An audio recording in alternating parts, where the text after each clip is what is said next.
আসসালামু আলাইকুম। সবাই কেমন আছেন? সিম্পল লাইফ উইথ বুলবুলি চ্যানেলে আপনাদের সবাইকে স্বাগতম। শুভ সকাল। আমার আজকের ব্লগটা সকাল থেকে শুরু করছি। তো এখানে আমি বাচ্চাদের যেহেতু পরীক্ষা শুরু হয়ে গেছে তাই আমি রুটি সেঁকে দিচ্ছি ওদের। তো ওরা খেয়ে স্কুলে চলে যাবে। তো আমি খেয়াল করলাম যে আমার যে রুটি সেঁকার তাওয়াটাও অনেক হয়ে গেছে। মা মা সেঁকতে সেঁকতে রুটির একটা আয়রনের আবরণ পড়ে গেছে। সেই আয়রনের আস্তরণ গুলো উঠানোর জন্য আমি তাওয়াটাকে প্রচুর অনেক গরম করেছিলাম এবং আমি গরম করে একটা ছুরির মাধ্যমে আমি ওইগুলাকে আস্তে আস্তে করে উঠায় ফেলবো। আহ প্রচুর গরম ছিল এবং আমি এগুলো মাঝে মাঝেই করি, কারণ কি আমার এই তাওয়াতে অনেক সময় ডিম ভাজি করা হয়, ডিম পোস্ট করা হয়, রুটি পরোটা এগুলো তো করাই হয়। তো এগুলো আস্তরণ পড়ে যায়, পুড়ে পুড়ে আস্তরণ পড়ে যায়। তো আমি দেখা যায় যে মাঝে মাঝে বেশি জমে গেলে তখন আবার রুটিতে চলে যায়। তো আমি প্রায় এরকম করে গরম করে আমি এটাকে পরিষ্কার করে ফেলি। তো আস্তে আস্তে এগুলো দেখছি কত ময়লা বের হচ্ছে। আহ এগুলো আমি পরিষ্কার করে আমি ধরা এত গরম ছিল, আসলে গরম না করলে এগুলো উঠতো না, ময়লাগুলো উঠতো না, একদম লেগে থাকতো। আহ, তো আমি একটু ঠান্ডা হলে আবার ভিম লিকুইড দিয়ে আমি এগুলো ডলে ডলে পরিষ্কার করে ফেলবো। তো আমার সিম্পল লাইফ উইথ বুলবুলি চ্যানেলে আপনাদের সবাইকে স্বাগতম। আমি আমার শুরুতে আমি একটা লাইক চেয়ে নিচ্ছি, কারণ দেখা যায় যে আপনারা আমার ব্লগটা দেখেন কিন্তু লাইক দিতে হয়তো ভুলে যান। তো প্লিজ একটা লাইক দিয়ে আমাকে আমার আগামী পথে চলার জন্য উৎসাহ প্রদান করবেন, যাতে আমি আরো আরো নতুন নতুন ভিডিও আপনাদের সামনে দিতে পারি।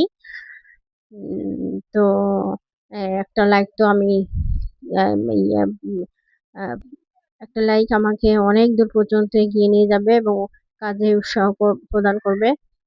তো আমি আস্তে আস্তে করে এগুলো পরিষ্কার করে নিলাম। প্রচুর আয়রনের বেরোচ্ছে।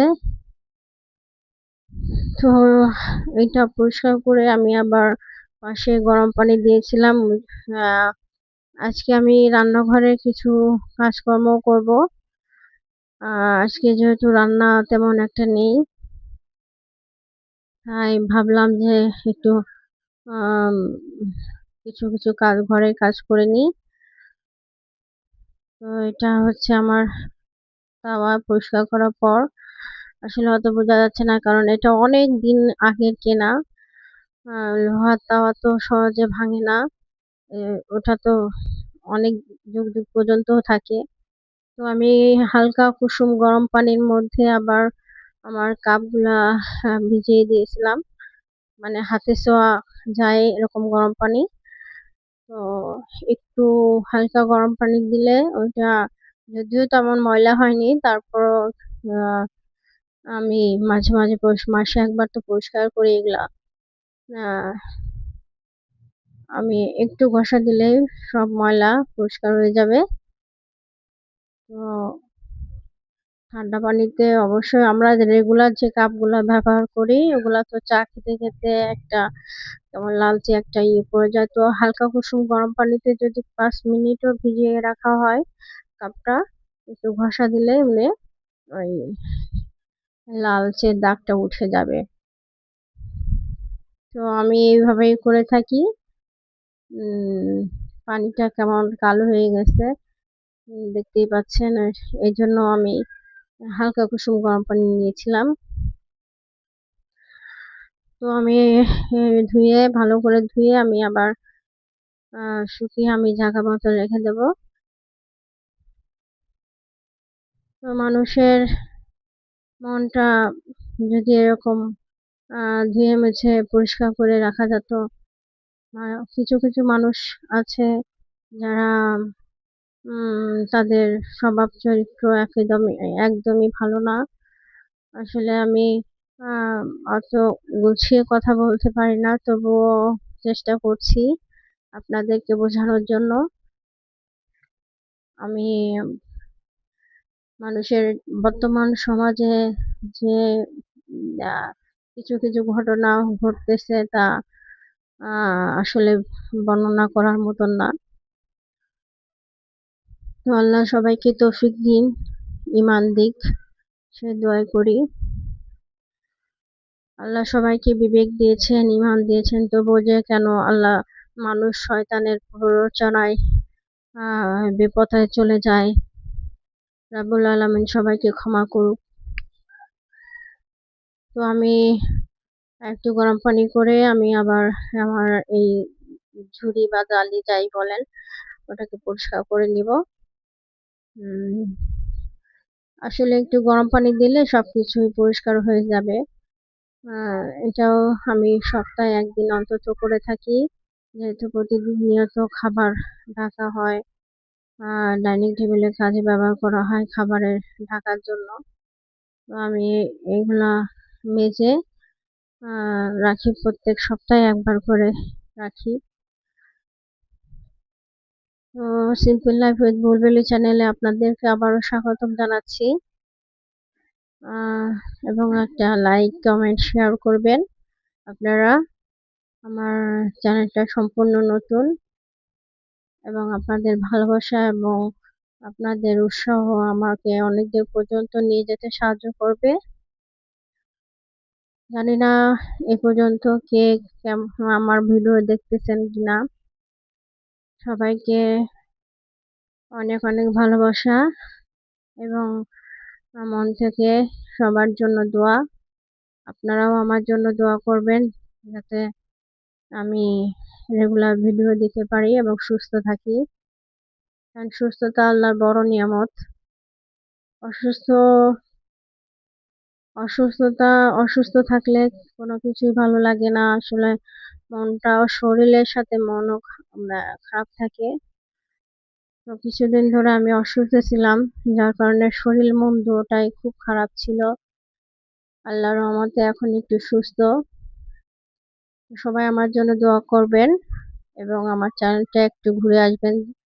যদি আমার কথা ও কাজে একটু ভালো লাগে আমার চ্যানেলটাকে সাবস্ক্রাইব করবেন এবং অবশ্যই কমেন্ট করবেন আমার ব্লগটা কেমন হলো। ভুল ত্রুটি হলে অবশ্যই কমেন্ট করবেন। তো আমি এই কাপগুলোকে আবার সাজিয়ে রাখতেছি। আসলে অনেক সারাদিনে তো অনেক কিছুই করা হয় কাজ। পুরো সম্পূর্ণ কাজগুলো দেখাতে গেলে ভিডিও অনেক বড় হয়ে যাবে। তো আমি কেটে কেটে যা হয় ততটুকুই আমি দেখাচ্ছি আপনাদের সামনে। তো সবকিছু তো আর দেখালে অফ ক্যামেরায় তো আমি অনেক কিছু করেছিলাম। তো কিছু কিছু কাজ এগুলো আমি প্রতিদিন তো আর করা হয় না, যার কারণে আমি এগুলো আজকে আপনাদের সামনে দেখাচ্ছি। এই যে এই ওয়ার্ল্ড বেস্ট মা, এই মগটা আমার বাচ্চারা আমাকে গিফট দিয়েছিল মা দিবসে। আমার বাচ্চারা আমাকে অনেক ভালোবাসে, ওর বাবাকেও ভালোবাসে। আমার মনে হয় প্রতিটা বাচ্চাই তার মাকে একটু ভালোবাসে বেশি। আমার এখনো যত্ন করে রেখে দিয়েছি, অনেক আগে দিয়েছিল, তো এখনো ভালো আছে। ব্যবহার করি না কারণ ওটা যদি পড়ে ভেঙে যায় তাহলে তো একটা স্মৃতি নষ্ট হয়ে গেল, এজন্যে। তো আমার আজকে যেহেতু শাক রান্না করেছি তাই আমার বাচ্চারা আচার না হলে হয় না, ওদের আমের আচার আমি এজন্যই করে রাখি বয়াম ভরে, যাতে ওরা আচারটা খুব পছন্দ করে। খাবারের পর আমি টেবিলটা সুন্দর করে সাজিয়ে নিলাম। তো আমার বাচ্চারা আবার দুপুরে একটু ময়লা করেছে। আমার মেয়েটা সাইকেল চালাই ঘরের মধ্যে। উম যার কারণে একটু পর পরই ময়লা হয়ে যায়। আসলে সাইকেল ঘরের মধ্যে চালালে তো ময়লা হবেই। আমি বাইরে দিই না, কারণ বর্তমান পরিস্থিতি খুব খারাপ। এজন্যে যদিও আমাদের এখানে কোনো সমস্যা নেই, তারপরেও আমি বাইরে দিই না। একা আসলে বর্তমান সমাজ এত খারাপ হয়ে গেছে তা বলার মতন না। দুপুরে খাবার পর আমি থালা বাসনগুলো ধুয়ে নিলাম। ধুয়ে নেওয়ার পর আমি আম এগুলো আসলে একবার তো আর ধোয়া হয় না। ধুতে ৩-৪ বার ৫ বারও হয়ে যায়। যখনই খাবার হয় তখন আমি ধুয়ে নিয়ে জমিয়ে রাখি না। তো সিম্পল লাইফ উইথ বুলবুলি চ্যানেলটাকে আপনার যদি ভালো লাগে তাহলে অবশ্যই শেয়ার করবেন এবং লাইক, কমেন্ট, সাবস্ক্রাইব করবেন। তো এবারের মতো বিদায় নিচ্ছি। পরবর্তী ভিডিও দেখার জন্য আমন্ত্রণ জানাচ্ছি। আসসালামু আলাইকুম।